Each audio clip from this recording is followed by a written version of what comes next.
Bonjour, c'est Jules Lavie pour Code Source, le podcast d'actualité du Parisien.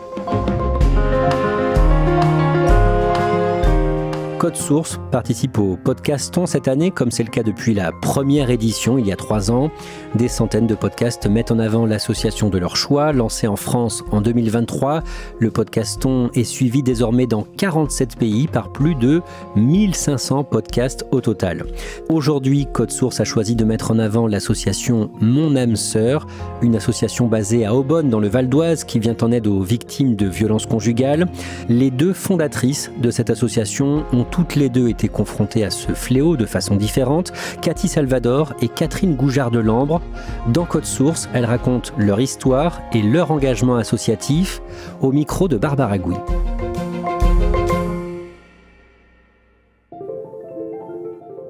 Je rencontre Catherine Goujard de Lambre et Cathy Salvador dans les locaux de leur association à Aubonne dans le Val d'Oise.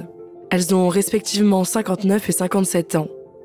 Elles ont fondé cette association il y a plus de 10 ans pour venir en aide aux victimes de violences conjugales après que Cathy ait subi les coups de son ex-compagnon et que Catherine l'ait aidée à s'en sortir. À la même période, la fille de Catherine avait aussi été victime de violences conjugales. C'est donc à la suite de ça qu'elles décident de créer ensemble en 2014 l'association Mon âme sœur. Catherine et Cathy sont toutes les 2 nées dans le Val d'Oise, mais c'est bien plus tard, autour des années 2010, qu'elles se rencontrent. À ce moment-là, Cathy habite à Aubonne et Catherine y est commerçante. La mairie a mis en place des conseils de quartier.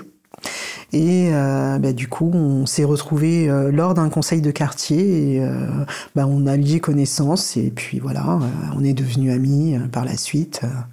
On a organisé une méga fête des voisins avec 150 personnes dans le quartier. Voilà. Catherine et Cathy deviennent rapidement amies. Catherine est comptable, elle a 3 filles. Cathy travaille dans le commerce et elle a 2 enfants, un garçon et une fille. Elle est séparée du père de ses enfants, mais quelques années après le début de leur amitié, Cathy rencontre un homme avec qui elle se met en couple. Et assez rapidement, cet homme veut se servir d'elle pour faire des choses illégales. Je voulais monter une entreprise, mais sur mon nom à moi, et que j'endosse des chèques en blanc sur mon compte et que je lui ressorte en liquide. Et étant donné que je me suis doutée que c'était pas très clair et que c'était en dehors de la loi, quoi. Donc j'ai refusé, puis ça a commencé par les insultes, et puis ensuite les coups sont venus. Cathy commence à subir les violences de son compagnon au bout de 3 mois de relation. Elle ne dit rien à Catherine et son amie ne se doute donc de rien. Je l'ai croisé 1 ou 2 fois, mais et c'est vrai que effectivement, je l'ai encouragé à refaire sa vie, à se dire t'as le droit de refaire ta vie, pourquoi pas, c'est bien, si t'es heureuse, tant mieux, voilà. Donc et c'est vrai que au début, c'était idyllique, c'est la façon d'attraper les gens. Catherine commence à se douter que quelque chose ne tourne pas rond dans le couple de Cathy. Et un jour, début 2014, Catherine essaye de la joindre. À un moment donné, elle ne me répondait pas et je me suis inquiétée. Et elle m'a dit, je suis en bas de chez moi, mais je t'ai envoyé les photos de ma tête. Voilà, donc je suis arrivée et oui, effectivement, il n'y avait pas beaucoup de doutes sur l'origine de cette agression, en fait. Je m'étais fait taper, mais là, ce coup-ci dans le visage, ça se voyait, donc on est obligé de le dire. Je lui ai dit, mais monte dans la voiture, on va direct au commissariat, en fait. C'est pas possible. Je voyais pas d'autre solution à cette époque. Voilà, en tout cas, c'était une évidence pour moi que c'était pas possible et qu'il fallait que ça s'arrête. Donc voilà, je lui ai pas laissé le choix, en fait. Je l'ai emmené au commissariat, déposer sa plainte. Alors, à Aubonne, on a été reçus par la commissaire Martine Brice, qui était adorable, mais qui, selon elle, n'avait pas les compétences requises pour ça. Donc, elle nous a envoyés sur le commissariat d'Hermont, où il y avait une intervenante sociale qui s'appelait Laurence Mercier, mais comme tout être humain, elle était absente parce qu'elle avait le droit d'être malade, malheureusement. Je suis tombée sur un autre officier où je n'ai plus connaissance de son nom, et je préfère pas m'en rappeler non plus, qui m'a souhaité que la prochaine fois, je choisisse mon nouveau compagnon de route. Et heureusement que Catherine était là, parce que je peux vous assurer que je n'aurais pas déposé plainte. Et je me rappelle de ce que j'ai dit à Catherine. J'ai dit, quoi qu'il m'arrive, tu diras à mes enfants que je les aimais. Et elle m'a dit, je n'irai pas fleurir ta tombe. Voilà. Catherine accueille Cathy dans sa maison pendant plus d'1 semaine, le temps de trouver une solution pour qu'elle puisse rentrer chez elle, car son ex-compagnon, dont elle veut se séparer, y habite encore. La police est venue plusieurs fois chez moi pour essayer de l'interpeller. Ils ne l'ont pas trouvé. Donc Catherine a prévenu le père de mes enfants, mon ex-conjoint, qui lui l'a fait partir de chez moi.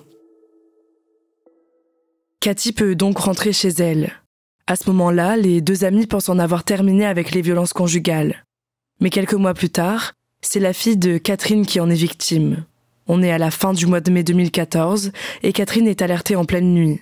Sa fille de 19 ans, qui vient d'accoucher quelques semaines plus tôt, est frappée par son compagnon.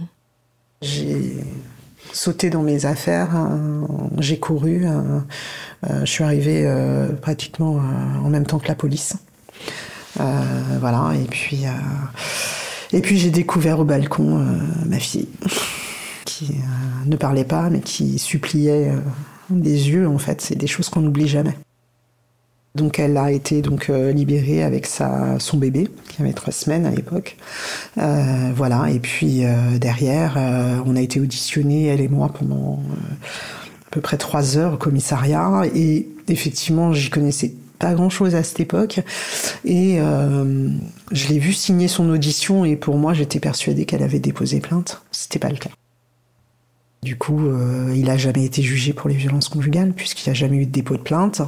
Il a été jugé pour du trafic de stupéfiants, parce que c'est ce qu'ils ont trouvé à l'intérieur. Voilà.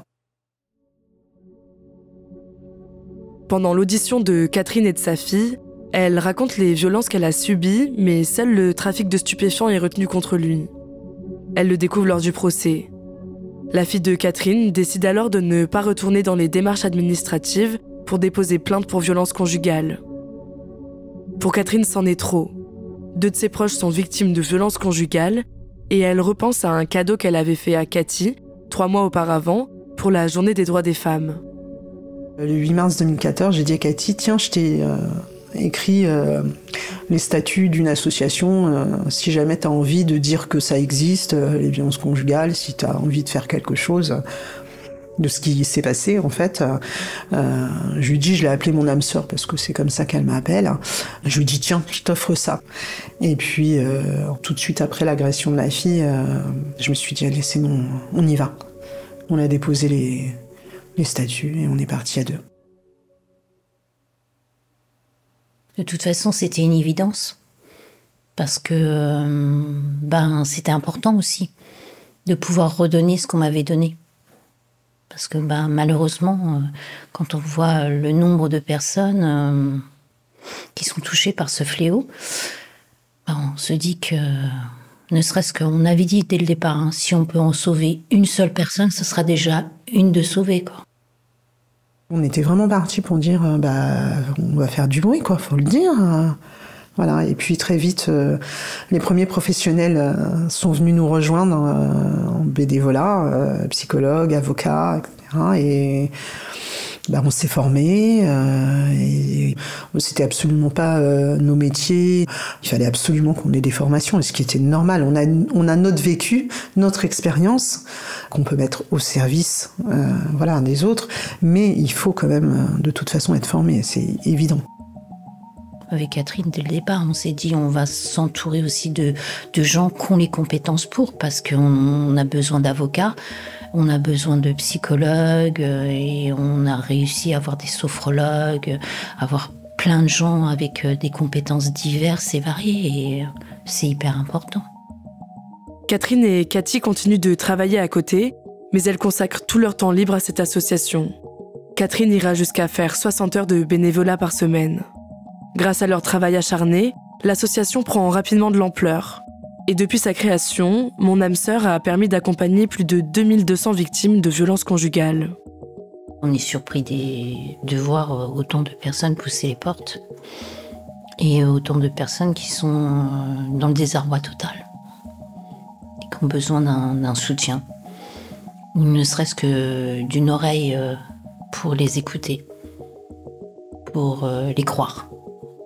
C'est important pour ces personnes-là aussi, parce que quand vous êtes victime de violences conjugales mais psychologiques, il faut que vous prouviez que vous n'êtes pas une menteuse ou un menteur. Et donc vous êtes victime, il faut encore que vous prouviez que vous êtes victime. Et ça, c'est désolant, quoi, d'en être encore là. En septembre 2023, Catherine et Cathy peuvent quitter leur travail et deviennent salariées de l'association. Aujourd'hui, il y a 6 salariés et 45 bénévoles. Et d'année en année, elles essayent toujours d'améliorer leur prise en charge des victimes. La première mission de l'association Mon âme sœur, c'est de prendre en charge donc les victimes au niveau juridique, puisqu'on a 16 avocats qui nous accompagnent, et psychologique, il y a 6 psychologues qui interviennent. Ensuite, on a des sophrologues également, un médecin généraliste qui vient nous donner 10 consultations par mois, bénévolement. Donc cette prise en charge de l'adulte, elle est globale, puisqu'on a ouvert en 2021 un centre de reconstruction pour les adultes sous forme d'atelier. Retrouver la confiance en soi, l'estime de soi, le lien social, etc. Et pour parfaire complètement cet accompagnement, on a donc le 13 février dernier inauguré le premier centre en France de reconstruction pour les enfants, qui sont les enfants de ces victimes-là. 75% des enfants qui ne sont pas pris en charge et qui sont au sein de ces violences conjugales, à l'âge adulte, reproduisent ou subissent. Et du coup, si on veut enrayer ce fléau, on n'a pas le choix. On doit prendre les enfants en charge. C'est une évidence aussi. Pour Catherine, quand on est victime de violences conjugales, le plus important est de réussir à demander de l'aide. Il faut se renseigner, il faut aller voir des professionnels, il faut aller voir une association, il faut pousser la porte, même un proche qui est témoin, il faut pousser la porte pour chercher des conseils, de l'aide. Et puis quand on est proche ou témoin, il faut jamais baisser les bras, il faut toujours rester à côté de la personne en fait. On sait que c'est long parfois, ça peut prendre du temps, et c'est vrai que des fois on se dit oh mais j'en ai marre, elle y retourne, enfin moi j'écoute, je suis là, je la ramasse et puis elle repart. Ça fait partie de l'emprise et il faut laisser le temps au temps, mais il faut rester là. Cathy se reconstruit petit à petit grâce à cette association, même si son ex-compagnon n'a jamais été interpellé et que sa plainte a été classée sans suite. C'est peut-être pour ça que je porte encore cette culpabilité. Tout le reste, non, parce que bon, ça fait son chemin et ça appartient au passé. Et maintenant, je regarde droit devant. L'avenir, il est beau. J'ai des petits-enfants et tout, donc tout va très bien. Mais ouais, ça fait partie d'une case qui n'est pas remplie pour moi. Et la seule hantise que j'ai, c'est qu'il tombe sur une autre personne et qu'il lui fasse subir ce qu'il m'a fait subir, et qu'elle n'ait pas la chance d'avoir quelqu'un qui lui tende la main et d'être obligée d'aller témoigner. Me retrouver face à lui, je peux vous assurer que je pense que j'aurai encore peur. Voilà. Et c'est pour ça que je m'accroche à cette assoce et que je lâcherai pas, parce qu'il y a plein de personnes qui sont dans le besoin. Ça permet de se reconstruire aussi. On se sent utile. Enfin, un tant soit peu. Barbara, comment est-ce qu'on peut entrer en contact avec Cathy Salvador ou Catherine Goujard de Lambre ou aider leur association Mon âme sœur ? Elles ont un numéro sur lequel les victimes de violences conjugales peuvent appeler. Il est possible d'appeler ce numéro 7 jours sur 7, 24 heures sur 24. C'est le 06 12 57 47 30. Sinon, pour les aider, il est possible de faire un don. Elles ont un formulaire de contact sur leur site internet. Et sur ce même formulaire, il est également possible de candidater pour être bénévole. Et pour retrouver leur site, il suffit de chercher sur internet Mon âme sœur violences conjugales. On tombe facilement sur leur site internet. On l'a entendu, elles viennent d'ouvrir un centre de reconstruction pour les enfants touchés par les violences conjugales, centre situé à Daumont dans le Val d'Oise. C'était important pour elles ? Oui, c'était important pour elle parce que quand la fille de Catherine a été victime de violences conjugales, sa petite fille n'avait que 3 semaines à ce moment-là, et elles se sont rendues compte que les enfants, même s'ils sont tout petits, gardent des traumatismes quand il y a de la violence entre leurs 2 parents. L'année dernière, leur association a reçu 925 enfants, donc elles se sont vraiment dit qu'il fallait se former et faire quelque chose pour les aider, donc ouvrir un centre pour accueillir les enfants en journée leur a semblé être la meilleure solution. Pour celles et ceux qui nous écoutent et qui sont concernés par ce fléau, qui ne sont pas dans le Val d'Oise, vers qui est-ce qu'on peut se tourner pour demander de l'aide ? En premier lieu, si c'est possible pour la victime, il faut aller au commissariat le plus proche pour déposer plainte ou appeler le 17 directement. Mais si c'est plutôt une écoute qui est recherchée, le gouvernement a mis en place un numéro, le 3919, qui permet d'orienter les victimes vers des associations locales ou nationales en fonction de ses besoins et de ses demandes. Et la victime peut aussi se rendre au planning familial pour demander de l'aide, il y en a dans toutes les régions. Merci Barbara Gouy. Cet épisode de Code Source a été produit par Thibault Lambert et réalisé par Théo Albaric.